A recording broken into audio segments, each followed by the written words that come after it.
역대하 13장 1절에서 12절입니다. 여로보암 왕 18째 해에 아비야가 유다의 왕이 되고 예루살렘에서 3년 동안 다스리니라. 그의 어머니의 이름은 미가야요 기브아 사람 우리엘의 딸이더라.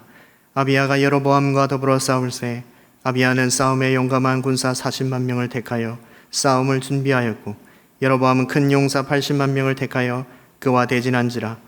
아비야가 에브라임 산중 스마라임 산 위에 서서 이르되 여로보암과 이스라엘 무리들아 다 들으라. 이스라엘 하나님 여호와께서 소금 언약으로 이스라엘 나라를 영원히 다윗과 그의 자손에게 주신 것을 너희가 알 것이 아니냐. 다윗의 아들 솔로몬의 신하 느밧의 아들 여로보암이 일어나 자기의 주를 배반하고 남분군과 잡배가 모여 따름으로 스스로 강하게 되어 솔로몬의 아들 르호보암을 대적하였으나 그때 르호보암이 어리고 마음이 연약하여 그들의 입을 능히 막지 못하였었느니라. 이제 너희가 또 다윗 자손의 손으로 다스리는 여호와의 나라를 대적하려 한도다. 너희는 큰 무리요 또 여로보암이 너희를 위하여 신으로 만든 금송아지들이 너희와 함께 있도다.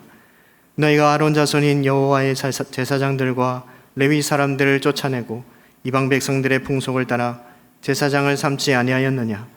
누구를 막론하고 어린 수송아지 한 마리와 순양 7마리를 끌고 와서 장립을 받고자 하는 자마다 허무한 신들의 제사장이 될 수 있도다. 우리에게는 여호와께서 우리 하나님이 되시니 우리가 그를 배반하지 아니하였고 여호와를 섬기는 제사장들이 있으니 아론의 자손이요 또 레위 사람들이 수종들어 매일 아침 저녁으로 여호와 앞에 번제를 드리며 분향하며 또 깨끗한 쌍에 진설병을 놓고 또 금 등잔대가 있어 그 등에 저녁마다 불을 켜나니 우리는 우리 하나님 여호와의 계명을 지키나 너희는 그를 배반하였느니라. 하나님이 우리와 함께하사 우리의 머리가 되시고 그의 제사장들도 우리와 함께하여 전쟁의 나팔을 불어 너희를 공격하느니라. 이스라엘 자손들아 너희 조상들의 하나님 여호와와 싸우지 말라. 너희가 형통하지 못하리라. 아멘. 오늘은 하나님의 약속을 믿어야 합니다라는 주제로 말씀을 나누고자 합니다. 오늘 본문은 배경이 있습니다. 먼저 배경을 말씀드리고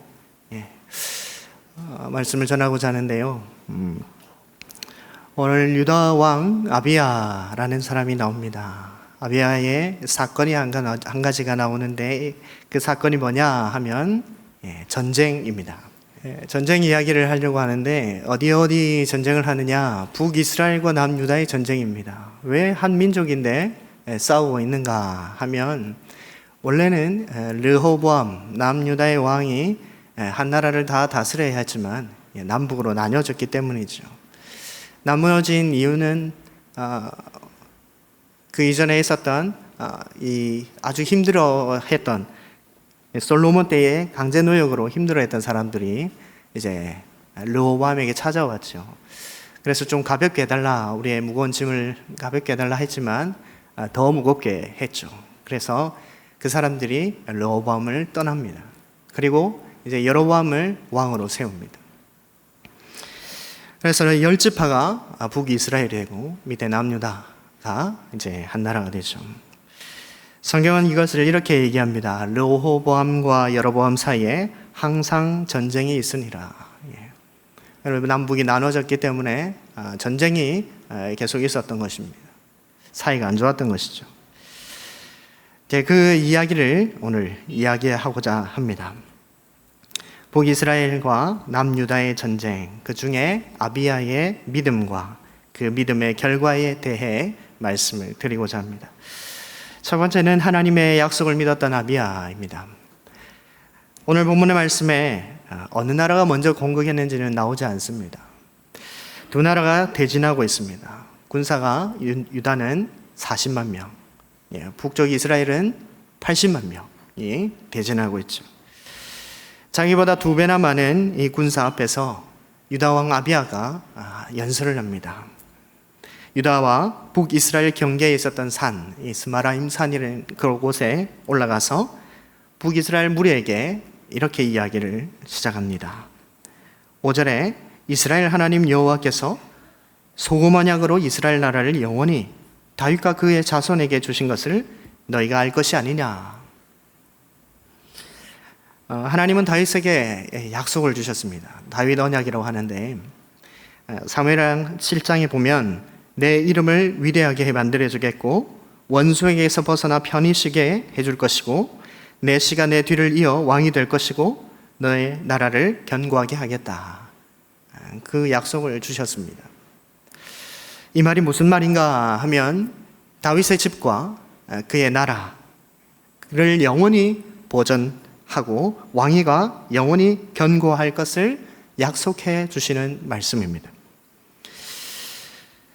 이 다윗 언약이 영원할 것을 강조하면서 소금 언약이다라고 합니다. 이 소금 언약이라는 말은 민수기에 처음 나오는데 제사장에게 주시는 약속의 말씀을 소금 언약이다 합니다. 그것이 뭐냐면 변하지 않는 영원한 약속이다 해서 소금 언약이다 얘기를 합니다.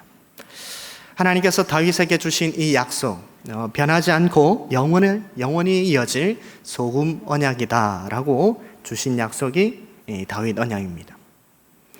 아비야가 왜 이런 말을 하고 있는가 하면 북이스라엘이 원래 르호보암이 다 다스려야 되는 그런 곳이죠. 르호보암이 왕이 되어야 되고 한 민족이고 또 한 왕 아래 있어야 되는 한 나라인데 왕을 배반하고 다른 왕을 세웠다.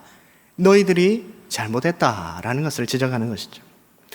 6절과 7절에 이렇게 얘기하고 있습니다. 다윗의 아들 솔로몬의 신하 느밧의 아들 여로보암이 일어나 자기의 주를 배반하고 남봉군과 잡배가 모여 따름으로 스스로 강하게 되어 솔로몬의 아들 르호보암을 대적하였으나 그때 르호보암이 어리고 마음이 연약하여 그의 입을 능히 막지 못하였었느니라. 하나님이 다윗에게 주신 약속을 너희들이 믿는다면, 그 약속이 변하지 않는 소금 언약이라는 것을 믿는다면 너희가 다윗을 배반해서는 안 된다. 르호보암이 아무리 그렇게 했다 하더라도 다른 나라로 이렇게 떨어져서 나가서는 안 된다라는 것을 말해주고 있는 것입니다. 다윗을 배반하는 것은 하나님을 배반하는 것이고, 하나님을 배반하는 것은 하나님을 대적하는 것이기 때문에 너희는 지금 하나님과 싸우려고 하는 것이다 라고 말하고 있는 것이죠. 12절에 보면 하나님이 우리와 함께 하사 우리의 머리가 되시고 그의 제사장들도 우리와 함께하여 전쟁의 나팔을 불어 너희를 공격하느니라. 이스라엘의 자손들아, 너희 조상들의 하나님 여호와와 싸우지 말라. 너희가 형통하지 못하리라. 너희가 하는 짓이 지금 하나님과 싸우려고 하는 짓이다 라고 말하는 것입니다. 아비야는 북이스라엘 무리에게 이 유다와 싸우지 말라. 너희는 지금 하나님과 싸우려고 하는 것이다. 확신 있게 이야기하고 있는 것이죠. 어떻게 이런 확신을 할 수 있었는가 하면 아비야는 하나님의 그 약속을 믿었기 때문입니다. 다윗에게 주신 약속이지만 그 약속이 그의 자손에게 전해 내려오고 전수되어서 지금 자기에게도 그 약속은 영원히 보존되고 있다, 지켜지고 있다, 유효하다라는 것을 이 아비야가 믿고 있는 것입니다. 그의 믿음의 고백이 또 한 번 더 나오는데 10절에 우리에게는 여호와께서 우리 하나님이 되시니 라고 말합니다. 여호와 하나님은 우리의 하나님이다. 지금 너희가 잘못하고 있다. 너희는 하나님을 떠난 백성들이다. 그걸 얘기하고 있는 것이죠. 여호와 하나님이 우리의 하나님이시기 때문에 너희가 만약에 이 싸움을 멈추지 않고 계속한다면 너희는 크게 패배하게 될 것이다 라고 선포하고 있는 것입니다. 여러분, 지금 유다가 유리한 상황에 싸우는 것 아니죠. 군사가 절반이나 작습니다. 그리고 그들에게 뭐 특별한 무기가 있는 것도 아니고 뭔가 믿을 만한 구석이 있는 것도 아니죠. 군사력만 봐서는 이 전쟁에서는 승리하겠다라는 보장이 전혀 없는 싸움입니다. 그런데 그의 말에 승리에 대한 확신이 있고 또 그는 이 전쟁에서 당연히 하나님이 함께 하실 거라는 그런 믿음이 여기에서 느껴질 수가 있습니다. 왜 그런가 하면 하나님이 함께하면 우리는 반드시 승리할 수 있다라고 믿었기 때문입니다. 하나님의 약속이 우리에게 있기 때문에 그들에게 있는 것이 아니라 우리에게 있기 때문에 우리는 이길 수밖에 없다라고 믿고 있는 것이죠. 그래서 오늘 이 본문은 아비야의 신앙 고백인 것입니다. 이 말하는 것을 누가 듣고 있는가? 북이스라엘도 듣고 남유다 사람들도 듣지만 바로 하나님이 그의 고백을 듣고 있는 것이죠. 이 아비야의 신앙 고백을 들으시고 하나님이 어떻게 하셨을까? 자, 전쟁의 결론이 어떻게 되었는가 보면 유다는 군사력에서 불리했죠. 북이스라엘 군사가 2배나 많았고 또 사실은 전술에서도 불리한 상황이었습니다. 13절에 보면 여로보암이 유다의 뒤를 둘러 복병하였으므로 그 앞에는 이스라엘 사람들이 있고 그 뒤에는 복병이 있는지라. 북이스라엘 여로보암이 복병이라는 전술을 쓰고 있습니다. 앞에는 이스라엘과 유다가 이렇게 대치하고 있고 유다 뒤에 몰래 숨겨져 있는 군사들이 있었다. 복병이 있었다라는 것이죠. 누가 봐도 쪽수에서도 밀리고 전술에서도 지고 있는 상황입니다. 누가 봐도 이것은 북이스라엘의 승리가 당연한 것이죠. 그런데 어떻게 되었는가? 결과는 남유다가 승리하였습니다. 17절과 18절에 아비야와 그의 백성이 크게 무찌르니 이스라엘이 택한 병사들이 죽임을 당하고 엎드려진 자들이 50만 명이었더라. 그때 이스라엘 자손이 항복하고 유다 자손이 이겼으니 이는 그들이 그들의 조상들의 하나님 여호와를 의지하였음이라. 어떻게 승리할 수 있었는가? 어떻게 이런 일이 일어났는가? 이 전쟁의 한 장면을 이렇게 보고 알 수 있습니다. 뭐냐면 바로 14절 말씀입니다. 한번 같이 읽겠습니다. 시작. 유다 사람이 뒤를 돌아보고 자기 앞 뒤에 적병으로 말미암아 여호와께 부르짖고 제사장들은 나팔을 부니라. 아멘. 네. 어떻게 승리할 수 있었는가? 포위도 당하고 군사도 잡고 이런 상황이 어떻게 승리할 수 있었는가? 네. 하나님께 부르짖었다. 그리고 나팔을 불었다. 이 2가지로 승리를 할 수가 있었습니다. 우리는 이 말씀에서 이스라엘의 전쟁에서 쓰는 무기가 무엇인지를 볼 수 있습니다. 이스라엘 사람들의 무기 뭐냐? 여호와께 부르짖는 것. 뭐죠? 기도입니다. 사랑하는 성도 여러분, 이스라엘의 전쟁은 독특합니다. 아주 독특한 특징이 있습니다. 세상 전쟁과 다르죠. 어떻게 다른가? 세상 전쟁은 군사의 수에 따라서 승패가 좌우되죠. 그리고 전술과 전략에 따라서 승패가 좌우됩니다. 그리고 군대의 사기나 훈련의 정도에 따라서 승패가 바뀌기도 하죠. 그리고 무기가 어떠느냐에 따라서도 전쟁의 승리가 좌우됩니다. 세상 전쟁은 그러한 것들이 승리를 좌우하게 되는데 이스라엘의 전쟁은 아주 다릅니다. 그런 것과 아무런 상관이 없습니다. 우리가 구약 성경에 나오는 전쟁들을 보면 특징이 있습니다. 그것이 무엇이냐 하면 하나님이 함께 하시면 이기고 하나님이 함께 하지 않으시면 지는 그러한 특징이 있죠. 그래서 전쟁은 하나님께 속겠다라는 말이 있는 것입니다. 여러분, 이스라엘이 전쟁에서 승리하기 위해서 무엇을 해야 할까요? 그러면 이 독특성, 이 특징을 안다면 승리하기 위해서는 하나님이 함께 해야 되겠죠. 하나님이 함께 하려면 어떻게 해야 될까요? 하나님이 함께 하려면 하나님을 잘 섬겨야 되죠. 하나님의 율법을 잘 지켜야 되고 하나님께 예배도 잘 드려야 되고 하나님을 잘 섬기고 잘 모셔야 전쟁에서 승리할 수 있다라는 것이죠. 하나님이 지키는 나라를 누가 이길 수 있겠습니까? 그래서 하나님을 잘 섬기는 백성들이 가진 가장 강력한 무기가 뭐냐? 바로 기도이다라고 할 수 있겠죠. 하나님이 자기 백성들의 기도를 들으시고 그들의 대적의 손에서 구원해 주시기 때문이죠. 또 하나가 더 있습니다.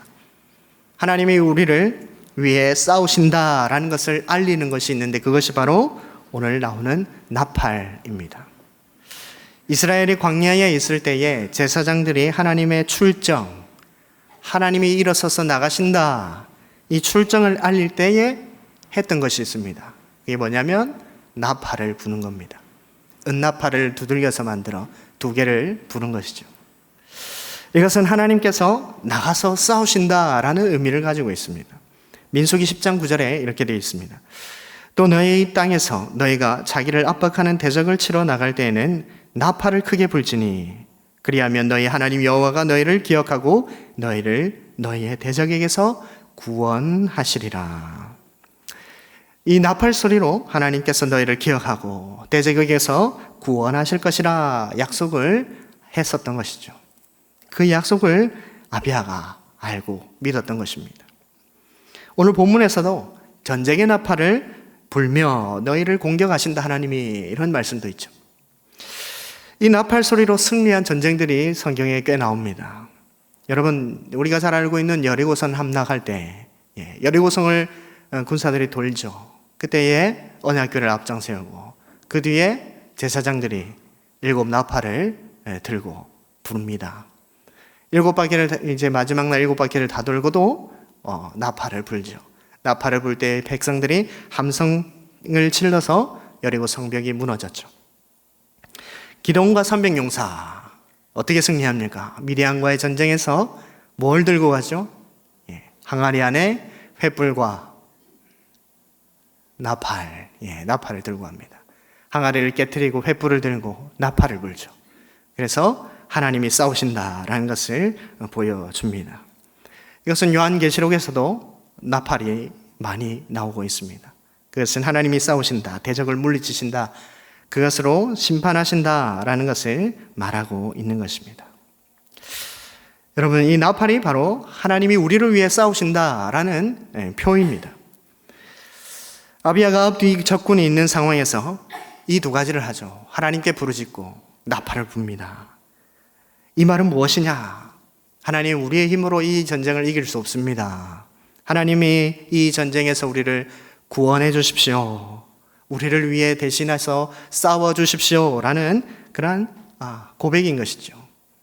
하나님의 그 약속을 믿고 그 약속에 대해서 부르짖고 있는 것입니다. 이 믿음의 이 고백으로 그가 하나님께 이 전쟁을 맡기고 있는 것이고, 그래서 하나님을 완전히 의지하고 있다라는 것입니다. 그랬더니 어떻게 되었는가? 15절 말씀에 이렇게 되어 있습니다. 유다 사람이 소리 지를 때에 하나님이 여로보암과 온 이스라엘을 아비야와 유다 앞에서 치시니 되죠. 누가 치시니라고 되어 있습니까? 하나님이 이 여로보암과 이스라엘을 치신다라고 되어 있습니다. 하나님께 전쟁을 맡기고 약속을 믿고 부르짖고 나팔을 불었더니 약속에 신실하신 하나님께서 이 유다의 부르짖음을 들으시고 제사장들의 그 믿음을 보시고 여로보암과 이스라엘을 치셨죠. 하나님께서 어떻게 그들을 치셨는지 구체적으로 나오지는 않습니다. 번개로 하셨는지, 우레로 하셨는지, 우박으로 하셨는지, 지진으로 하셨는지 그것은 나오지 않습니다. 그는 알 수 없지만 하나님께서 북이스라엘을 공격하셔서 유다를 구원하시죠. 16절에 이스라엘 자손이 유다 앞에서 도망하는지라 하나님이 그들의 손에 넘기셨으므로, 하나님이 유다에게 북이스라엘을 넘기죠. 그리고 이제는 북이스라엘을 이제 치기만 하면 되죠. 유다가 쫓아가서 이제 쳤더니 군사를 죽였더니 얼마나 죽였나? 50만 명을 죽였습니다. 50만 명. 큰 학살이죠. 엄청난 전쟁이었습니다. 18절 말씀에 그때에 이스라엘 자손이 항복하고 유다 자손이 이겼으니 이는 그들이 그들의 조상들의 하나님 여호와를 의지하였습니다. 아멘. 이 전쟁의 승리의 이유가 무엇이냐? 하나님을 의지했다. 그것 때문에 이겼다라고 말씀하고 있습니다. 하나님의 약속을 믿고 하나님을 의지했던 결과 이길 수 없었던, 아무런 희망이 없는 그 상황에서 하나님이 구원해 주시고 승리를 주셨다라는 내용입니다. 사랑하는 성도 여러분, 아비야 이 유다 왕의 기록이 열왕기에도 있습니다. 열왕기상 15장에도 아비야 왕이 기록되어 있습니다. 그런데 그곳에는 전쟁에 대한 기록이 없습니다. 단지 전쟁이 있었다 한 줄만 나오죠. 그렇다고 아비야에 대해서 많이 또 다른 기록이 있느냐? 그것도 아닙니다. 오늘 역대하 13장에서도 이 아비야 왕에 대해서 기록이 있는데 그 기록이 뭐냐? 오늘 읽은 이 본문의 전쟁 기록만 딸랑 있습니다. 여러 가지 일들이 있었을 텐데 그의 인생에 왕을 안 한 우리에게도 얼마나 인생들의 이야기가 많겠습니까? 그런데 요 아비야 왕이 이 전쟁 하나만 딱 기록하고 있다는 것이죠. 왜냐? 그 전쟁이 중요했기 때문이죠. 왜 중요했는가? 약속을 믿는 것이 얼마나 중요한가? 그것을 말해주기 위해서입니다.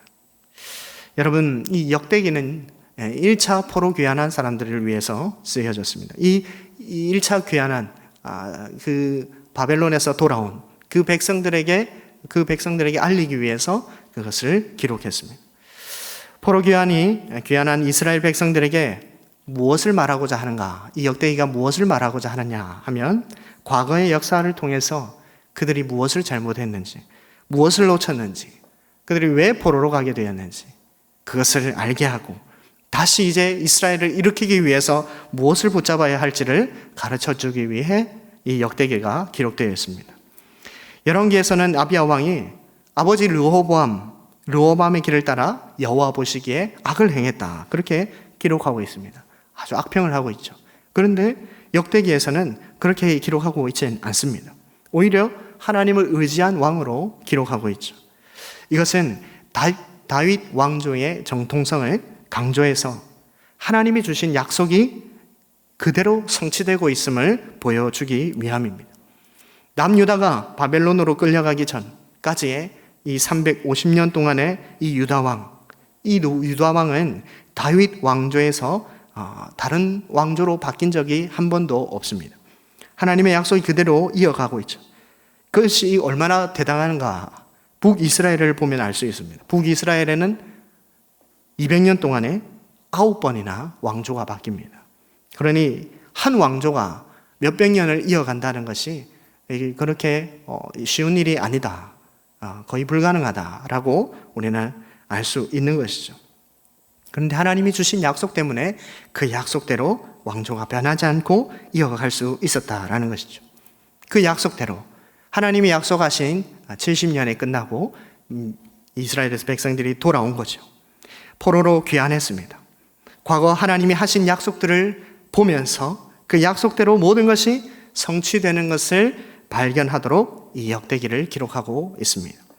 하나님의 약속을 믿지 않았던 북이스라엘은 전쟁에서 패배하였고 하나님의 약속을 믿었던 남유다는 승리를 얻게 되었다라는 것을 기록하고 있는 것이죠.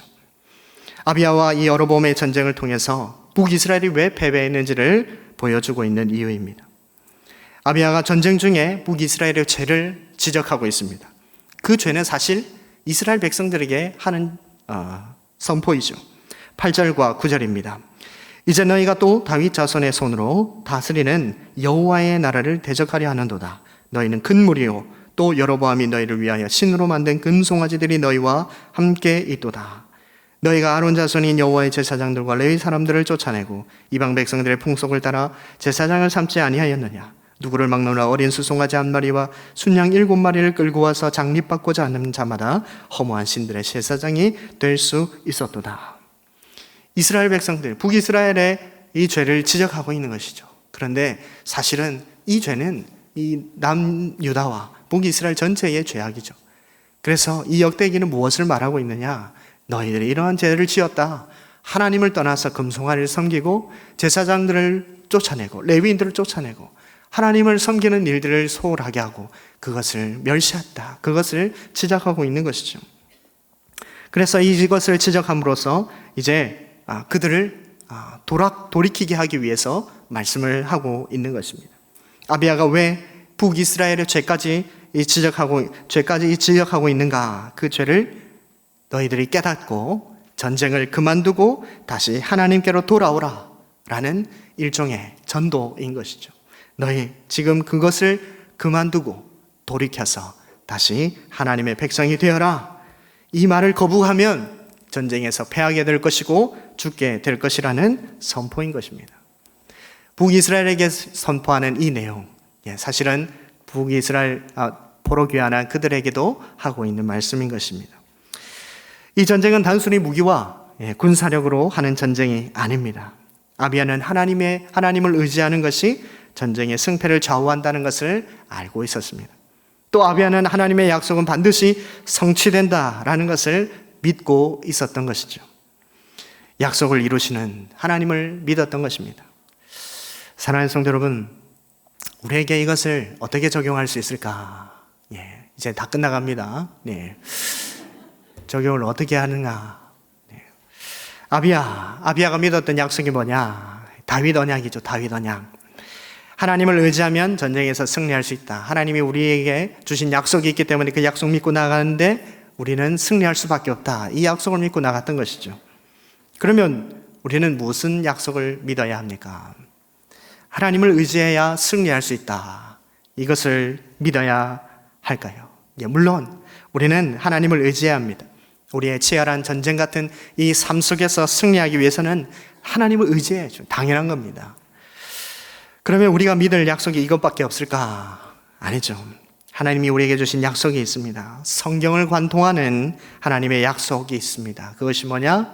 내가 너희의 하나님이 되고 너희가 내 백성이 되리라 하는 그 약속이 있습니다. 죄로 인해서 하나님과 단절된 우리는 하나님의 백성이 되기를 자격이 전혀 없죠. 하나님의 백성으로 삼아 주시는 그 약속이 있기 때문에 우리가 하나님과 관계를 맺어서 하나님을 만날 수 있는 것이죠. 그것이 은혜이고 그것이 약속인 것입니다. 예수님은 제자들에게 저녁 만찬을 하면서 이 말씀을 주시죠. 새 언약을 주십니다. 저녁 먹은 후에 잔도그와 같이 하여 이르시되 이 잔은 내 피로 세우는 새 언약이니 곧 너희를 위하여 붓는 것이라. 마태복음에서 이렇게 말씀합니다. 이것은 죄사함을 얻게 하려고 많은 사람을 위하여 흘리는 바 나의 피 곧 언약의 피니라. 예수님은 유월절 전날 마지막 식사를 하시면서 자신의 흘릴 피에 대해서 말씀하시면서 이것을 언약의 피라 얘기하시죠. 그냥 너희가 마실 피다라고 하지 않고 언약의 피라 얘기합니다. 그리고 자신의 몸과 피를 상징하는 떡과 잔을 제자들에게 먹게 했죠. 예수님과 연합되는 것을 의미합니다.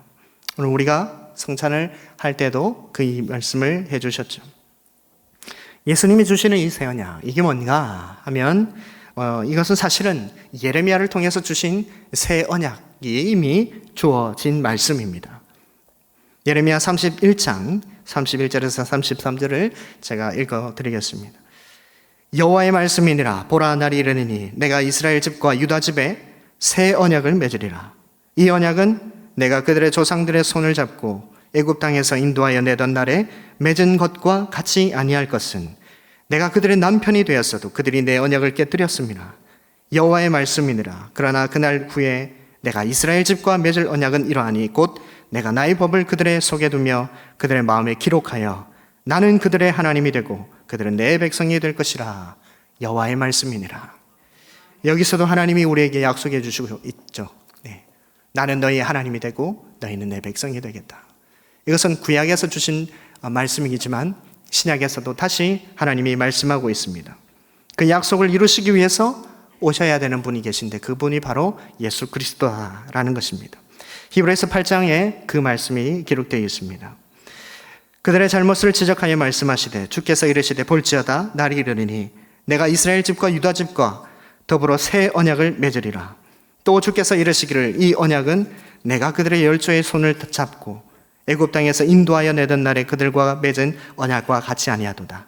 그들은 내 언약 안에 머물러 있지 아니하므로 내가 그들을 돌보지 아니하였노라. 또 주께서 이르시되 그날 후에 내가 이스라엘 집과 맺을 언약은 이것이니 내 법을 그들의 생각에 두고 그들의 마음에 이것을 기록하리라.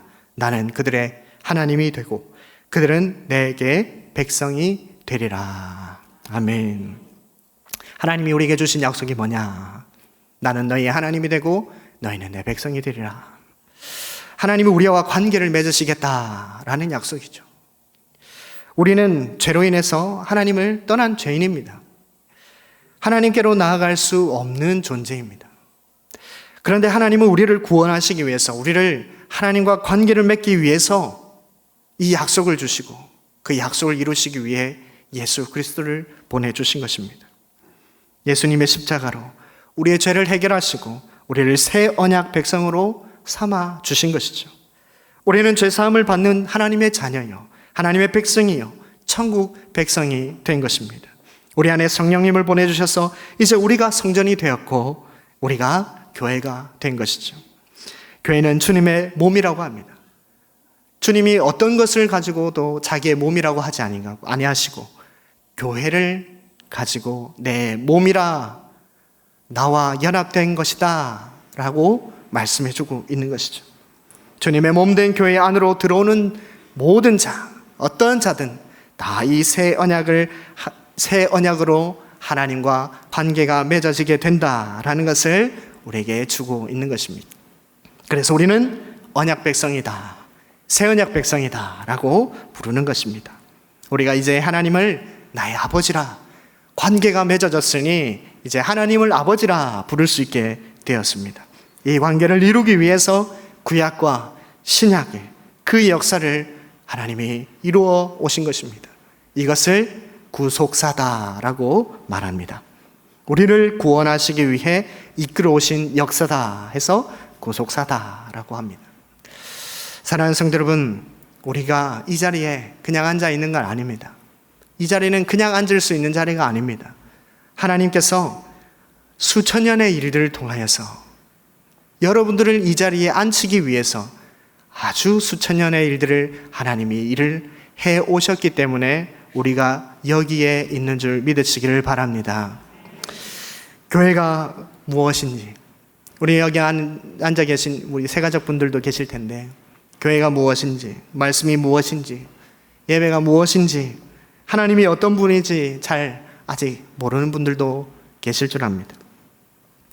내가 설교했던 것들, 앞에 무슨 말을 했는지 잘 기억하지 않더라도 이것만 오늘 기억하고 돌아가길 바랍니다. 하나님은 여러분을 여기로 오게 하기 위해서 수천 년을 기다려 오셨고 수천 년을 일해 오셨다. 그만큼 하나님은 나를 사랑하신다. 이것만 꼭 기억하고 돌아가기를 바랍니다. 여러분, 예수님은 여러분을 사랑하기 때문에 십자가를 지셨습니다. 여러분을 믿음 주시기 위해서 하나님 자신인 성령을 우리에게 보내주셨습니다. 삼위 하나님께서 여러분을 위해서, 여러분을 구원하기 위해 일해 오셨고 앞으로도 일해 가실 것입니다. 우리의 부족함과 연약함에도 불구하고 우리가 성경에서 볼 수 있듯이 이스라엘 백성들의 부족한 부분들이 얼마나 많습니까? 이스라엘 백성들의 잘못이 얼마나 많습니까? 그럼에도 불구하고 하나님은 그 약속을 주셨기 때문에 그 약속을 이루어 가십니다. 우리에게도 동일하게 약속을 주셨습니다. 그렇다면 우리가 실수하고 우리가 실패하고 우리가 넘어지고 우리가 잘못하는 일이 있더라도 하나님 그 약속을 반드시 이루어 가실 줄 믿습니다. 하나님은 우리의 하나님이 되시고 우리는 그분의 백성이 결국 될 것입니다. 이 약속 믿고 주님을 의지하며 약속 이루시는 하나님께 감사하며 하루하루를 살아가시는 우리 모든 민족교회 성도님들 다 되시기를 주님의 이름으로 축원합니다.